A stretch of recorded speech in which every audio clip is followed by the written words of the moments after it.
awesome. I've never been on this platform before. And we're live. Yeah, we were just commenting on the countdown. It was pretty kind of helpful to let us know when we're going to be live here. Oh, that's awesome. You had a countdown. I didn't. So I'm Tara Kremen. I'm the Author Experience Manager here at Kobo Writing Life, and really happy to have Tyra Burton with us. I know our names are going to confuse everybody. I know, Tyra. I think yours is the better name. Oh, they're equally good. So for people that aren't familiar with you and your work, could you tell us a little bit about yourself? Sure. My day job is that I'm a university professor at Kennesaw State University outside of Atlanta, Georgia. And so during the day, I teach social media and advanced social media. So I'm immersed into that kind of marketing world. And then in all my spare time, I'm an author and a consultant. And I probably do 60 other things. And in your spare time that you also teach social media to authors. I do. I teach social media to authors. I teach social media to undergraduates, continuing education students. You name it, I have taught it. Wow. You're just all go all the time. Yeah, I feel that way. My husband says I need to learn to say no. No, I'm not good at no. I mean, you said yes to this, so I'm really happy that I did. And I'm a podcaster too. I just started podcasting. One of these days I'm going to get on Twitch because I'm a gamer at heart. But so far, I'm continuing podcasting. I've been doing it for about 9 or 10 years. Oh, what's your podcast called? So the one I'm doing right now, I have two that are out right now. Geek Meets Social, which is all about what I love geeky-wise and social media. And then I have another one called The Geeky Side that I do with a former student, Will Nix. And we talk about the geek life. And we always have a geek topic. So we might do the geeky side of Harry Potter or something. And then my first podcast was Leveling Azeroth because I play World of Warcraft. Oh, nice. So anybody watches this that knows World of Warcraft, they will be like, oh, okay. I'll pretend that I understand the reference. That's awesome. That's what you do. Just nod. Yeah. My friend paints the little figurines. So that's about as much as my knowledge goes. Oh, I love that's RPG. It's a role-playing game. They're probably playing D&D or Pathfinder. And I love those too. I'll have to ping him. Yeah, I've been to some of the stores with him, and yeah, it's impressive the amount of stuff that they have. Oh yeah, no, you can totally geek out. Well, I will definitely check out your podcast, and everyone else watching could too. So yeah, let's get started talking about some social media for authors. Let's do it. If anyone has any questions, feel free to drop them in throughout, and we can ask Tyra as we're going. So yeah, let's start at the beginning. Where does one begin with social media? Oh, I just answered it. When I teach authors, there's like a broad spectrum of ages because you can have very young authors that are starting out. And then there's older authors that have been in the game for a long time or have retired and, hey, I finally have time to do it. So I always approach that kind of differently in the sense that first you have to figure out who your target audience is. So target audience to me is the driver of everything that you do marketing wise, because you need to know who that core audience is and where are they talking. So I guess for an author, with your target audience, you're looking at your readers. You're looking at your readers. You're looking at, particularly if, let's say you write young adult and you're not a young adult. Well, where can you find young adults where you feel comfortable communicating? And where might you be able to find young adults that maybe you can find influencers to help you communicate with them? So to kind of step back, I kind of think, first off, figure out what you're most comfortable with. And decide if that's Facebook, Instagram, Twitter, Snapchat, where is it that you feel comfortable that your audience also might be, and start there. People try to start with social media and try to be in all the places from the get-go, and don't do that. You'll drive yourself crazy. Get one, learn it. Yes, get one, learn it, understand it, do it, and then add in the second one if you feel like you can handle it. But I think people try too much to be in too many places. Yeah, and we were just talking offline about TikTok, so authors don't need to get on TikTok immediately. Well, unless you really love it. If that's your thing and that's something that you really enjoy, you love making little short, crazy little videos, then yeah, absolutely be there. But I think there has to be a cross section between where are your readers and what are you comfortable with? I'm totally not comfortable with that. So I might be over there watching videos. I might comment on videos, but I'm not going to be making them. Mm-hmm. But I'm super comfortable on Instagram and super comfortable on Facebook. So that's where I am. And my readers are there too. So it works. But if you are if you're cool with that, more power to you. Go do that. But I think comfort is something we don't talk about, is what are you comfortable with doing and sharing? Yeah. And where does that intersect with where your readers are? Cool. So do you think that for an author starting out, so a lot of people already have like personal Facebook pages and stuff, is it important to kind of separate your business from your personal? Yes, I truly believe that. Part of it is because of what Facebook Terms of Service actually says you can't do business on your profile. Oh, I was unaware of that. Yes. So like if you're trying to sell your book on your profile only, then that's actually against terms of service. You can't run contests on your profile. I've seen authors get locked out for that. So that's why having a page, even though it dramatically lowers your chances of being seen in the newsfeed, is important. It's where you can get analytics. It's where you can do advertising. It's where you can do contests. And you can do all of that by abiding by the terms of service of Facebook. So I always say, have your profile. That's awesome. But please go get your page as well. Okay. So if we kind of move it back, we'll delve into sort of like the world of analytics and like to do promotions later. But so how kind of important is it for an author really to define their brand before they even begin this? I would like to tell you to please start that as soon as possible. And like, how do they begin? Is it mostly just like the type of books that you're writing and like how you want to be viewed?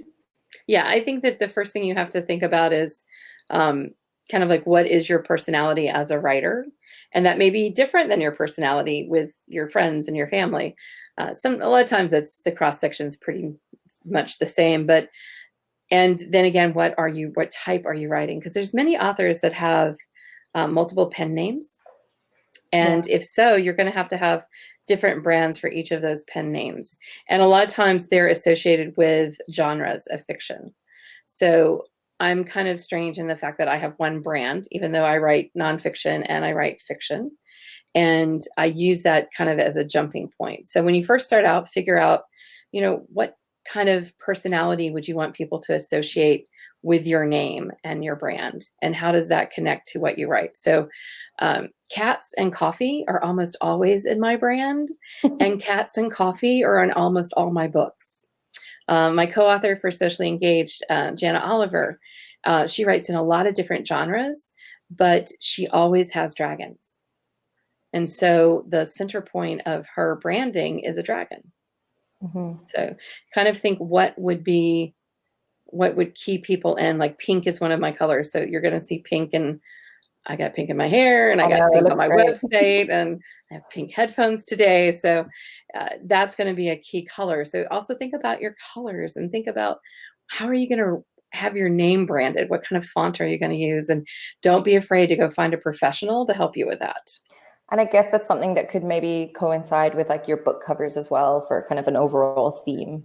Yes, especially if you're going indie, to kind of branding by series, branding by how your name looks on those covers are super important, because you want people to be able to visually recognize you. You know, when they get over to Twitter and they've always seen you on Facebook and they go, oh no, that's her logo. I know that style. I know she's cheeky and she fits perfectly. Yeah. So that you want to be sensed, but I would start that as soon as you've decided that publishing is going to be something you want to do, whether that's traditional or non-traditional. Get started on that author brand, because if you go into a traditional setting, that's one of the first things they're going to start looking at. They're going to look and see, are you ready? Yeah. I was reading your book, Socially Engaged. It's really great and very helpful for authors. And you had one point that I hadn't really considered about in terms of branding was an author including a tagline for their books. Yeah. And can you talk a little bit about that? I thought that was really interesting. Well, it helps kind of like pull your stuff together. So mine for a long time was the geeky side. And then I launched that podcast with my friend, and I was like, well, that can't be my tagline anymore because that's us. And then I became Where Geek Meets Social, because I thought, well, that really kind of expresses all of my life. And then I've launched that podcast. I'm seeing a trend here with my life. You need to be Where Geek Meets Social, meets cats, meets coffee. Meets coffee. Absolutely. Well, and my logo is pink and it has a coffee cup. Oh, well, perfect. So, got to get it all in there. But I think it helps you have kind of like it tells people something about you from the very beginning. Like when somebody sees my logo, they know that I'm not going to be the most serious person they met. I like to think that it's friendly and inviting because it's kind of a gentle script, but it also has coffee in it. It's about being geeky and it's about actually wanting to talk to people. So it tells something about who you are to readers and to your audience. I think that's the great thing about a tagline is it gives you a place where people can immediately start from and knowing something about you. So if you think about McDonald's is horrible, but let's use Nike. It's just do it. It tells us something about Nike from the get-go. And they've used that for so long and built upon it that authors can do the same thing. What is the central point of everything that you do? What can connect it all? And use that to be a real quick and easy way for people to know who you're about. Yeah. Do you have any examples of kind of good author taglines? Sorry for putting you on the spot. I know. I was just like, oh, Lord, she's going to ask that question and I'm not going to have a good answer. And then I'm going to be typing on a computer really fast and seeing if I can think of one. Oh, that's okay. We can just use your example. I was trying to think of what my tagline would be. And I pulled up Sherilyn Kenyon of all people, because one of the things about Sherilyn was when she first started that author brand before she ever released a book and had her website built and was doing stuff. One of the ones I just pulled up on her website was Where Dead Men Tell Their Tales. Ooh. Is a new one for the Dark Hunter series. And I like that one. That's good. I mean, you already know what that's about. So think about what can connect it all. Cool. So we're a new author. We've figured out our brand.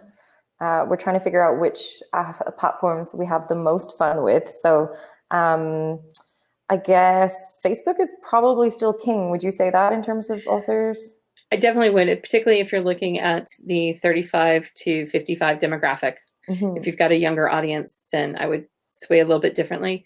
But I still think that Facebook is a place where almost all ages grow to some extent. It's like I always talk about the fact that my 18-year-old niece has a Facebook account. What she does on there is completely different than what she does on Instagram and Snapchat. Right. But she's still there. And groups have become really important. Like a lot of my students will be part of Facebook groups. And I do encourage that. Facebook groups will get you on the news feed there.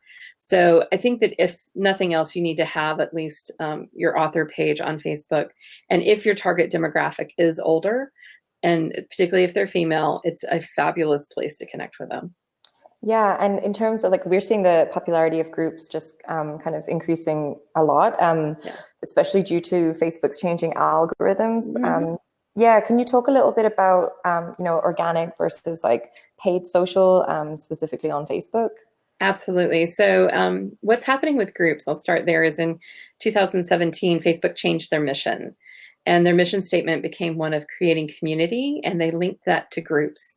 And after they did that, they exploded what you could do in a group. You all of a sudden could schedule posts and get analytics and add member management and all these wonderful tools. And so that really drove what we were seeing in the news feed. And so with Facebook, they have a formula. God only knows what's in it, because I don't even think they do. And it determines what each person sees. So your formula is actually different than my formula. So if you happen to like videos, but you don't click on links or do anything like that, they're going to show you more videos. For me, if I like to click on links and go read things, they're going to show me more of that type of content. So it's really tailored for what you look at, and it can really box you in. But it's going to pull your friends and family first. It will pull the people that you have and the brands that you have said, I want to see them, like you've starred them as one of your favorites. Everybody else, it's between a 1 to, I would say, 4 to 5% chance that you're going to get on somebody's newsfeed. How can you increase? Oh yeah, sorry. No. I sometimes dive into my own Facebook, and you know how you can see in the settings what you've liked and what they target you at. So I think that might be a helpful suggestion to authors to kind of look at what Facebook thinks you like, and then use that in terms of how you're creating posts for other readers. Absolutely. One of the things, I'm a real big supporter of the fact that if you're going to be on a platform, if you're going to use it for marketing, then you need to be on that platform as an individual. because that's really how you can see how things affect what you see. It's like I always tell, if you don't, like, let's say there's a restaurant that you really love and you never see them in your feed. Well, go over to their page, like their stuff, comment on it, maybe share something, and suddenly they'll start being in your feed. And that's what you have to encourage people to do to get there organically. And that's hard, to get people to like your stuff and comment and share it without asking them to do so. Because the second you ask them to do so, Facebook says, and you're lowered in your organic reach. Yeah. So thinking about what is it that Facebook is showing more of? Well, the Facebook loves over 3-minute videos. They love groups. They still like Facebook Live. They'll try to pop that into feeds and build audiences. If it goes on long enough, it has to be a significant amount of time. But those are the 3 big ones, I think, right now. But besides that, you have to try to get engagement up. And sometimes that means, yes, you're going to have to pay. And that's okay. It's not a bad thing to do paid social. Mm-hmm. How often do you think people should balance like paid social? Is it something that should be done at the beginning of your kind of author career? Or I know a lot of people use it for like different releases and things. Yeah, I think it's an ongoing process. Facebook actually, they use machine learning to deliver your ads if you choose to let them deliver them. And because of that, the longer an ad runs, the better they get at showing it to the right people. So I just suggested this with one of my writers groups, is that they have a continual low budget ad that is always running to try to bring in new members, so that Facebook is learning more about our audience. So I'm talking cheap, $5, $10 a week or something, just so that that's constantly running. So it gets that experience of, okay, this is what this group's people are like. I think new releases, definitely, you have to do them then. And you want to do the pre-release if you can, because if you can get your numbers on pre-sales up, then you hit list, and that's always important. And I see that's definitely when I see a lot of authors doing that, and then trying to build their email list as well. That's been real popular. Yeah. And what do you think makes a successful ad campaign? Is it all about the engagement? That's a good question. I know there's like a number of analytics we can go into. It's true. It all depends. Like, I truly believe that every ad campaign you do, you need to have an objective that you're trying to achieve. And Facebook wants you to do that. Their first thing is, what is your objective when you set up an ad, unless you're boosting a post, which in general, I don't believe you should do. But if you have because it's the super cheap, quick way to do something that you don't tie to an objective or a goal. So why are you doing it? So that's always my thing, is you're not tying that to something. You're just saying, oh, that post is performing well, let's boost it and make it perform better. Well, that's awesome, but why are you doing it? What objective does it fall into? So, and I'm not saying I don't boost posts. I do. I just ran a conference in Atlanta, Moonlight and Magnolias, and we used a boosted post as part of our promotional paid social campaign. But the post that I boosted was one that was a why question. Why do you come to our conference? Why Moonlight and Magnolias? And so what had happened was my authors had started to reply with this really rich replies, not just a sentence. They were like paragraphs. I was like, oh, that's awesome. So I boosted it and then created 2 different ads that ran concurrently with it, targeting the same audience, so that audience probably would see my boosted post and see the whys, and then it would be followed up with an ad about the conference, and then followed up with an invitation to come to the event on Facebook. So I used it as a part of something with an objective. So to me, if you're going to boost, if you're going to pay, what's your objective? What are you trying to do? So sometimes it's just engagement. You're trying to get people to know you're out there. When Jana started Chandler Steele, her pseudonym, that's what we had to do. We had to pay to get in front of eyes so that people would know that she was actually out there. And that's okay. Don't feel dirty. That's good. Good advice. Don't feel dirty. Don't feel dirty. It's okay. It's just like taking out an ad in a magazine or the radio. You wouldn't feel like, oh, I wasted my money doing that. No, you just need to be smart. What's your objective? Is your objective awareness? Then you're looking for likes and clicks and people liking the page. If your objective is to sell a book, then what are you doing so that people know that it's out there, know what it's about, and then leading them to where they can buy it? Nice. So it must be very important to kind of create goals for all of your kind of social campaigns. Yes, please. And you talk in your book about creating SMART goals. Yes. What is that an acronym for? Oh, and I always mess this one up, so we're going to hope I get it right. Me too. That's why I asked you. and I wrote the section, so that's the even funnier part. So it's specific, measurable, attainable, realistic, and time-based. So what that means is that you want to make sure that you're being as specific about what you want to accomplish as possible. And you want to connect that. I'm going to skip from the beginning to the end and base that in time. So with the conference campaign that I just ran, I had a basically 3-week window before we closed registration.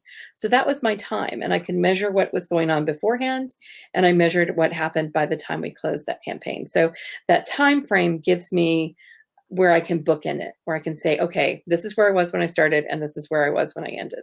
By being specific, for me, I was trying to drive registrations. So with authors, it's trying to sell, maybe books, or maybe you're trying to do a campaign to get people to discover you. You're a new author, so maybe you have a chapter 1 download for free, so you can get a little sneak peek. Well, then your specific goal would be to get downloads. Now, how many downloads do you want to get? Well, if currently you only have maybe 100 people liking your page, maybe you're hoping for 10. But if you have 10,000 people liking your page, then you're thinking, okay, maybe I should be looking more at 200 or 300, 500. Last time, maybe you had 300 people download your book. So this time, maybe 350. So you're trying to make it align realistically with where you are, not where somebody else is, and with what you're trying to accomplish within a certain time frame. Nice. I think that's really good advice. And does that all of life should be SMART goals? I know. I try and think about it a lot, but then I end up getting confused with trying to remember what everything stands for. But we should definitely be focusing more on making all of our goals really SMART. Specific and time-based are really the two that I think are. Yeah, and measurable. I think that's important too. Mm-hmm. Absolutely. And sometimes measurement's hard. Advertising and marketing in general, you're building something over time. So getting somebody aware doesn't mean that you've got an actual ROI or a book sell connected to it right then and there. Yeah. It might be a year down the road. Yeah. Well, it kind of leads us well into kind of analytics of stuff that you can measure. Yes. So presumably you're kind of well versed in like Facebook Pixel and things like that. I'm curious about, because there's so much data now, like what's valuable and what isn't, like what can an author use, or is it totally dependent on what their goal is? It's definitely dependent upon what your goal is. And I think sometimes, particularly authors, if they're not mathematically inclined or analytically inclined, look at it and cry. And just are like, I don't understand. It is overwhelming. And I'm a little bit, I've become more creative as I've gotten older. So I have a math background, but even I sometimes look at it and go, what does that mean? I'm not really sure what that means. But I do think what it does tell you is, where are people finding you? That's one of the things you want to know, is particularly if you're looking at Pixel on your website and you're tracking like an ad campaign. What did they do when they get to your page? Do they stay there? Do they learn more? Do they buy? What are the actions that they're actually doing? So you can see if those are the actions you actually wanted them to take.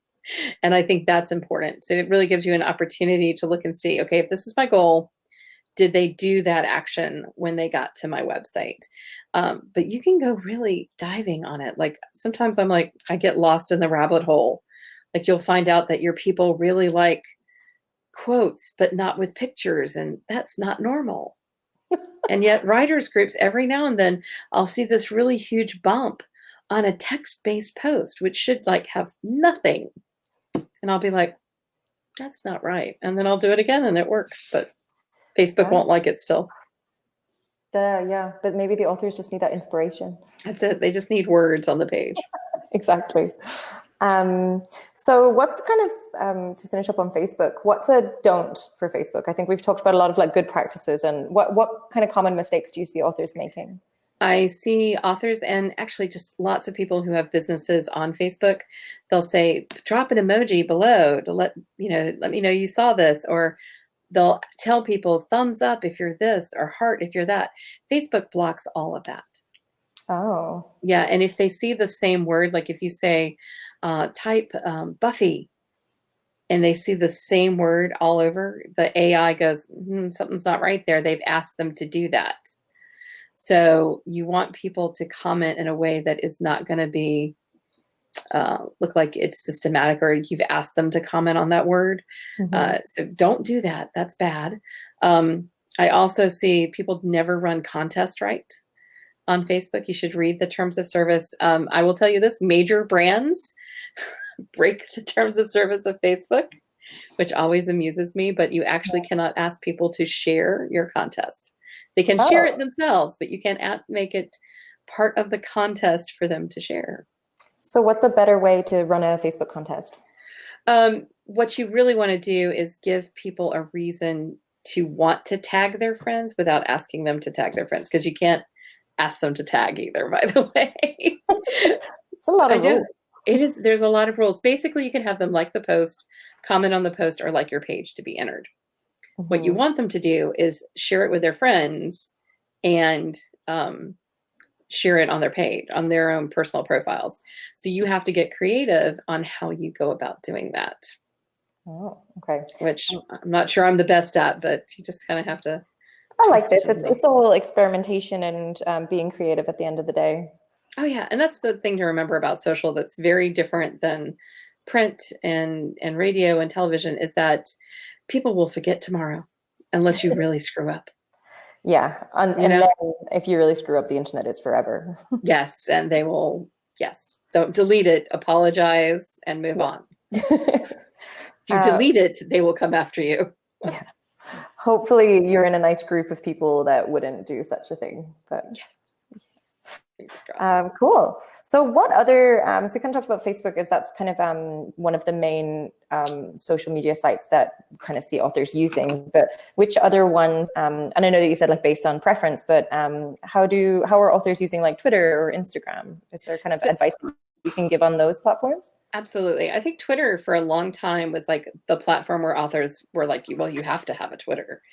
And a lot of it was because there was conversations going on between authors and with editors and with agents and with book reviewers. And there was a lot of conversation driven and a lot of follow Fridays and I can hear your cat. Just here. That's Clover, everybody. She's wonderful for engagement, by the way. And totally forgot. #cat. And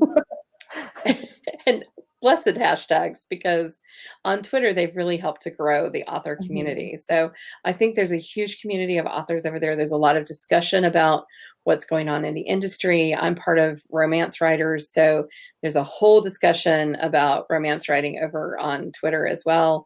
And it's a great way to plug into the community. And I think you can find readers there as well, particularly readers that are super fans that really are reading lots of books, not just picking up one or two. The one that I'm really excited about, though, is Instagram. I'm a big Instagram fan myself. I love Instagram.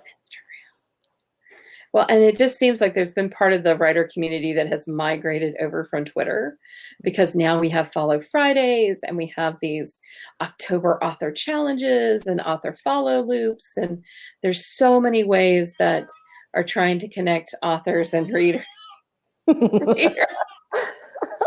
So just so everybody, I have the door closed so she can't get in here, and that's why she's doing that. Very upset. That's okay. I'm going to get a less talking to when I get off of here. But on Instagram, just like with Twitter, you can use hashtags to connect with people.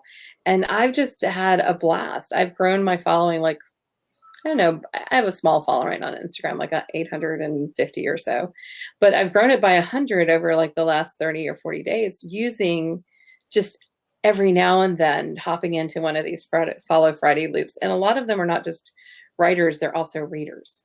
Yeah. And that really is the key. Do you find that Instagram is more of a mix of writers and readers, whereas Twitter's kind of more of the professional networking, or is it a bit of everything? I think it's a bit of everything, but I do think when I think of Twitter, I think more about uh, authors connecting with other authors and like those reviewers and bloggers connecting as well. Whereas Right. over on Instagram, I'm seeing a lot more of just your average type of reader connecting in as well. Yeah. But I'm really surprised by the supportive author group that's happening on Instagram right now. I'm excited. Yeah. And with Instagram being kind of an image-based thing, I know your book delves a little bit into kind of ensuring that you're legally using content. So is this something that authors should be focusing on? Yes. What I think is sometimes amusing is that we're concerned about people pirating our books. We should also be concerned about not pirating images. Yeah, images is something that's quite overlooked on the internet. I mean, not overlooked, but I feel like laws are getting a bit stricter about things. But for a while, people just kind of, you're sharing or reposting things that Right. maybe you don't have the rights to. Yeah, I have a friend who has a folder of memes and she'll drag them out and post them. I'm like, please don't post that on Instagram.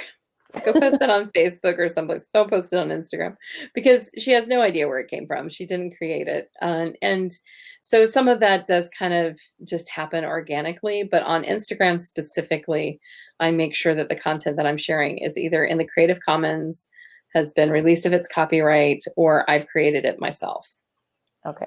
Yeah. So, and I see a lot of authors, like, I'll be like, I know that's the stock photo. Please tell me you paid for it. So don't forget, photos are covered through copyright. So they shouldn't, if you post photos, you shouldn't see somebody else using your photos without permission. And you shouldn't be using somebody else's unless they've unleashed them, which there are some awesome sites to go get copyright-free photos. Do you have some examples? I do. I have my favorite, which I should stop sharing with people. You're taking all your images. I am. I'm like, oh, I'm going to cry in a minute. My favorite is Unsplash. And it has amazing, I mean, just stunning images, like professional quality images. And they're released of copyright. Another one I love is a place called Morgue Files. How do you spell that? Morgue, like where you send the dead bodies. Oh. MORGUE file. And Morgue File has a huge, like, their variety of photos is amazing. Anything you want, you can find there.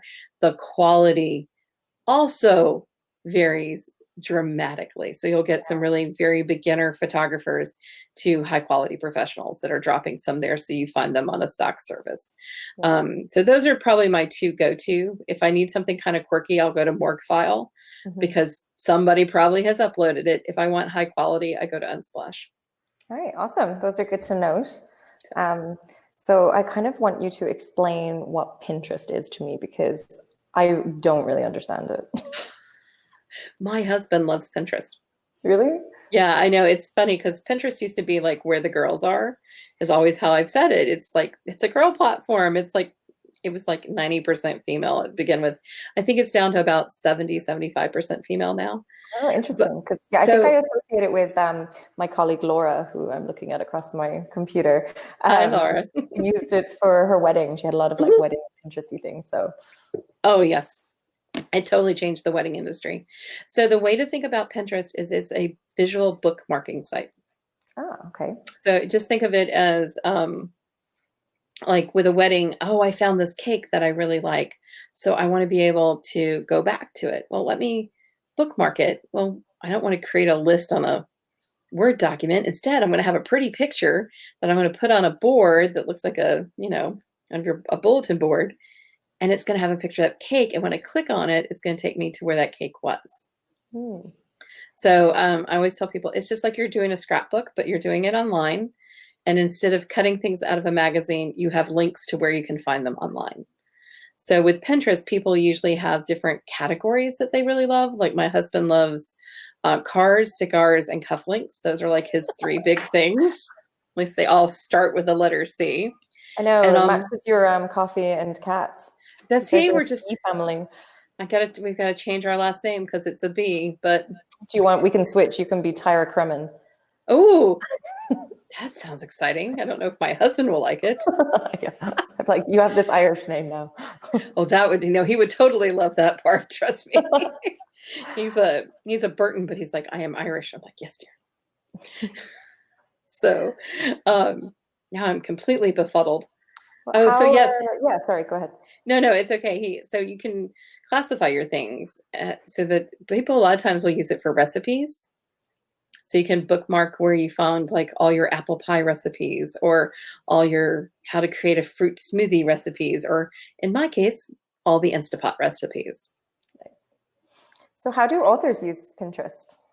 So actually, Pinterest to me is an interesting place because you can use the search function to see how many people have actually pinned your, if you don't have Pinterest tracking set up on your website, which you can do so that Pinterest will tell you when people pin from your website.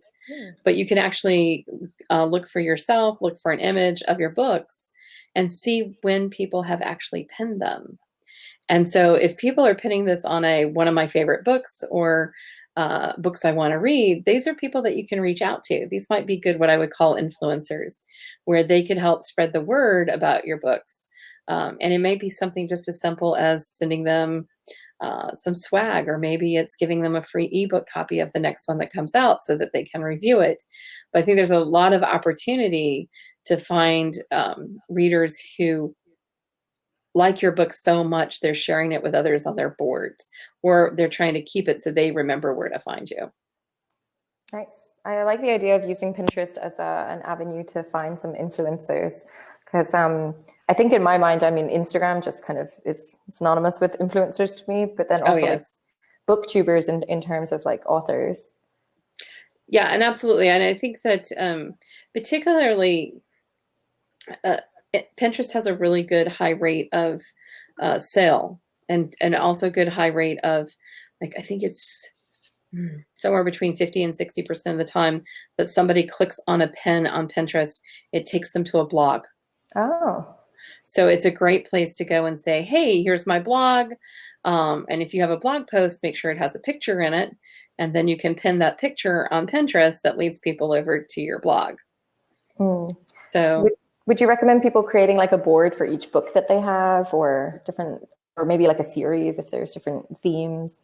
Yeah, no, absolutely. I think you got to kind of plan ahead. That's the only thing that I've been with Pinterest since it started. So my boards are, oh my God, crazy and not as organized as I wish they would be. And as a Virgo, that really drives me nuts. But if you can organize them where maybe you have one for a series or one for each book, whatever, kind of works for you. I like series because that gives you a lot more latitude. But if you have a series that's maybe, I'm going to use Jana again, her Chandler series was set in different cities.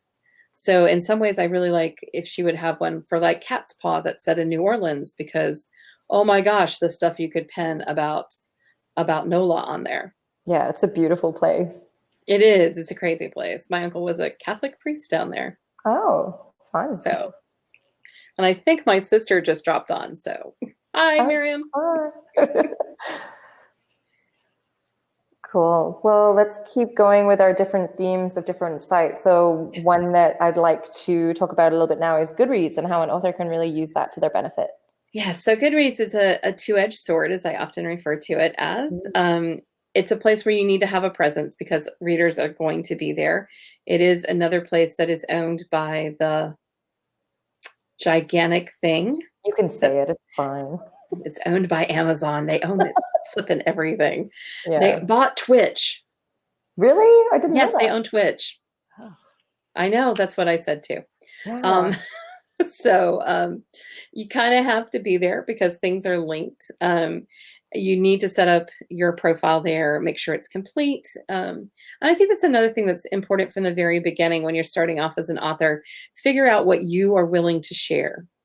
So there's some writers who have completely fictional biographies that are not connected to who they are at all, and they do not share personal stuff online. Not very conducive for social media because of the social part. If you're going to be on social, choose what you're going to share. I tell people, if you're going to talk about your kids, what are you going to call your kids? Especially if they're under 18, are there certain things that you're going to talk about that maybe are connected politically? What are you willing for your readers to know about you, or do you want that completely separate? So make some of those distinctions first, and that will help you really know how you want to present yourself in Goodreads. So in almost every bio you'll see about me, I talk about chocolate, coffee, another C word. Another C word. I'm going to go off the C words and say Jameson's now. Okay. There always must be Jameson's. And then I always talk about my 3 socially engaging fur babies. And so on my social, since I don't have to worry about their privacy, they're all over the place. And when my mama was alive, she was all over it too. So I, you have your lines. My husband, his picture is there, but he's on social media, but he doesn't post a lot. Mm-hmm. He gets more social media from being mentioned in mine than he will ever post. So I don't share a lot of his truly like private things.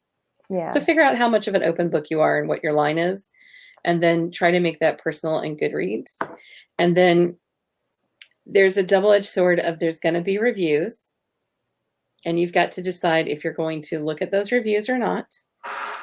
And if you're not, somebody else close to you needs to, and lets you know if there's something that you need to know or not. And do you look at yours, or do you have your husband look at them? I don't look at mine most of the time. I let my husband, though none of them have been bad. I will say I have looked at the last set. Socially Engaged was fine, and Paduli's been fine. But I'm a little tenderhearted, so sometimes if I feel like it's going to be bad, I'm like, you go look at this and let me know if it's okay first. Yeah, that is kind of like a hard part about putting yourself out there online, is that you are opening yourself up to like criticism too. And I don't know, sometimes I feel like I'm a little bit of a delicate flower for that stuff, that I don't know if I can handle it. Well, and social media is so brutal. Mm-hmm. Like I once said something on a Publix page about something that they went wrong at Publix, and oh my God, I was called words that were not nice within seconds. So I mean, I immediately took it down and went over into the corner and licked my wounds, but it was a real kind of eye-opener that people can just be like, there's a mob mentality sometimes. Yeah. And you just kind of have to be prepared for that and protect yourself as much as you can, and know that it may happen you may have done nothing and somebody will take something wrong, and then all of a sudden you are lit up on the internet, particularly on Twitter. Yeah, I guess that's part of finding your core audience at the beginning. That, I mean, hopefully if you're reaching these people that are, really invested in you and your books, that you'd be less inclined to have a negative experience like that. Well, and I think one of the things that you also have to realize is that if somebody says something negative about you, it's usually best for you to let your fans respond than for you to respond. Mm-hmm. Because it coming from them saying, wait a minute, she's not like that, or, you're not reading that correctly, or whatever, is much better than you saying it. Yeah. And it probably also so time consuming. If you start responding to one person, do you respond to everything? And then before you know it, you haven't written a book and a month has passed. It's like there's this delicate balance with social media of needing to be there and needed to engage, because if you're not engaging, what's the point? Mm-hmm. And then also not getting lost in it. And so that's one of the reasons I love Instagram, is we talk a little bit on Instagram, but we don't say like tons like we do on Twitter and on Facebook. Yeah. And the great thing about Pinterest is we don't talk at all. Just like all visual all the time. It's all visual. We just like it and post it again. It's fine. Right. So I think there's a tendency, particularly over Twitter, people lose their minds because they don't take a step back. Yeah. Take a step back and think, should I really hit that send button before you do? Yeah, people forget that they're just other humans at the end of the other line. I know. And can we just be kind to one another? Can we just start a kindness campaign? Please, let's do it. We're going to start it right now. That's it. Kindness matters. So I guess you, as you're kind of like such an expert, I've only called you that just right now, social media expert. I threatened to call you it throughout the whole time. That's okay. I'm going to soundbite it for my students. Tyra Burton as an expert. Because like this is what you're teaching university and stuff. Do you have like a handful of like your kind of top tips for like social in general, for kind of making the most of your social media? Yeah, I think that my first one is know where you're comfortable and know where your audience is, and hopefully those cross over and go there. The second one is know your hashtags. Particularly if you're on Twitter and Instagram, They're not as important over on Facebook, just trust me on that. But on Twitter and Instagram, they're infinitely important. And the other thing is you can delete it, but somebody has screenshot it. Mm-hmm. So think about what you're doing and think about what you're saying, because somebody is going to remember what you have said. So you have to kind of be aware. Nice. That's good advice. So Laura's asking there, should we expect another book from you soon? Yes, hopefully after the first part of the year. I'm finishing up the first draft of my second social media book, and Jana's going to edit it. So I'm writing it, but she's editing. I think it's going to be called Socially Evergreen. I'm attempting to write a social media book that will stand the test of more than 3 days. I like this ambition. The thing with social is that it very easily goes out of date. So I'm trying to talk about what are some of the tried and true. What's the evergreen of social media? What has worked since we started? What should you still be thinking about? And so I go through author branding, the basics of target marketing, and marketing itself, how to set up integrated marketing communications. And then I move to talking about each platform and what seems to be something that's going to be consistent going forward that's happening right now. And then I do a little bit of trending, but I think there are some things. That's my biggest complaint about a social media book, even mine, is that as soon as you write it, they close Google Plus. Mm-hmm. So Socially Evergreen is the next one. Can you give us a little sneak peek of any secrets of what you've found as like an evergreen avenue for social? Photos. It's not going to change. Photos have been good since we started. They're still good and they'll remain good. And even photos, like video is morphing and changing all the time. Like for a while we had Vine where we had 7-second videos, and now guess what? That's back with TikTok where we have short videos there. So that kind of is like bell-bottom pants. Short videos come in, short videos go out, short videos come in, short videos go out. But you think images are the skinny jeans? I think images are the skinny jeans. There's your regular straight leg pants. Exactly. You're always going to have them. Some of them are going to be more artistic than others. But I think learning how to use your phone is one of the best things you can do for yourself, is learning how to use that camera. And I have a friend of mine who's a professional photographer, and he's like, oh, cell phone cameras. And I'm like, no, cell phone cameras, they're actually important. Yeah, they're crazy good now too. They are. I just got an 11 so iPhone. Did I feel the sexy. Cameras, they're intense, but I feel very out there when I use it. It's so awesome. Yeah. We just got back from Biltmore Estates, and I was taking pictures of these dark rooms, and you could see everything. And I'm like, night mode is pretty awesome. It is. I still very sexy. So learn your camera, whatever type of phone you have, no matter what, how fancy it is, learn how to use that camera to the best of its ability, because that will give you the option of capturing that moment or taking that selfie with a fan. Learn how to take a selfie. I know that sounds like a crazy thing, but those are going to continue. They're going to be all around, and you want to know how you look best. Always shoot down. Always high. Don't shoot up. Don't. And let's just have one moment to say, look and see where your nose is when you're on video. Like, you're fine. I'm looking right now. No, you're fine. I'm fine. Don't make sure your camera is not showing up your nose, because that looks horrible. Don't do that. I see it so much on videos. Really? Yeah, I guess. Yeah, like nobody really wants to see into somebody's brain. No, it's not good. So think and plan ahead, but learn how to use your phone. Great.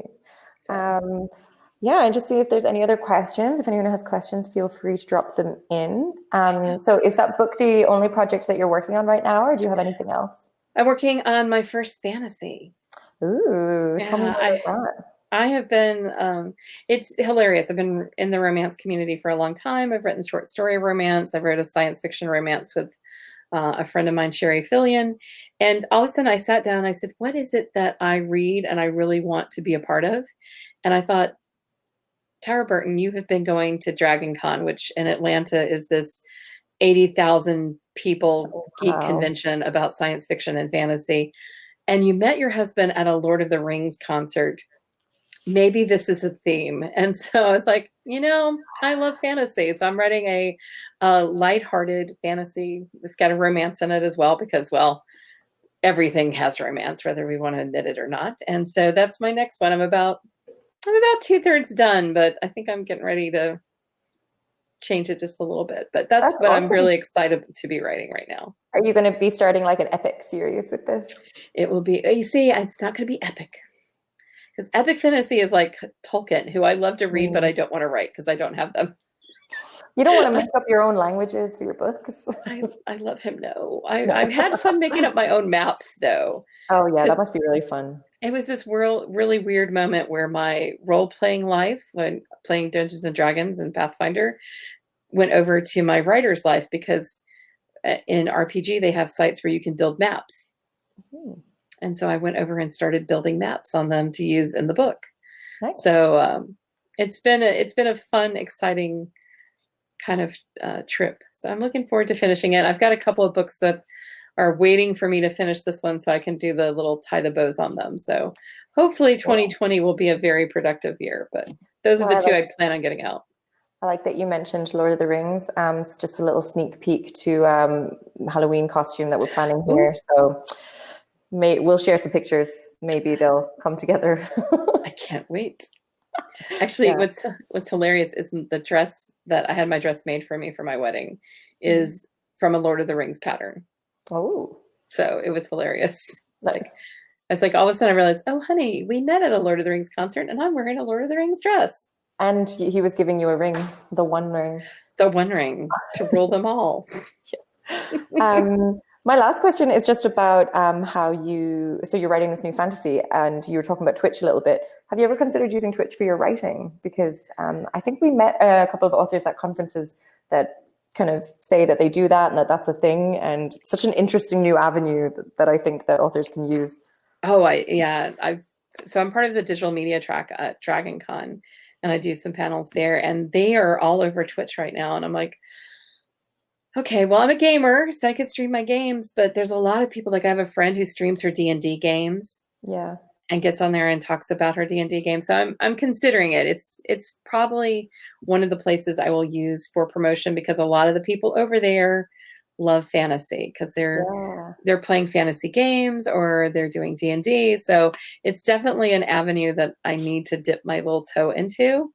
Mm-hmm. But cameras are scary. You're on camera right now and you're doing I know. I put on makeup for you, woman. Thank you. You're welcome. I put on makeup and I fixed my hair, and I thought, I need to get to the point where I can just go, okay, I can go on camera and I don't have to have makeup on. Yeah.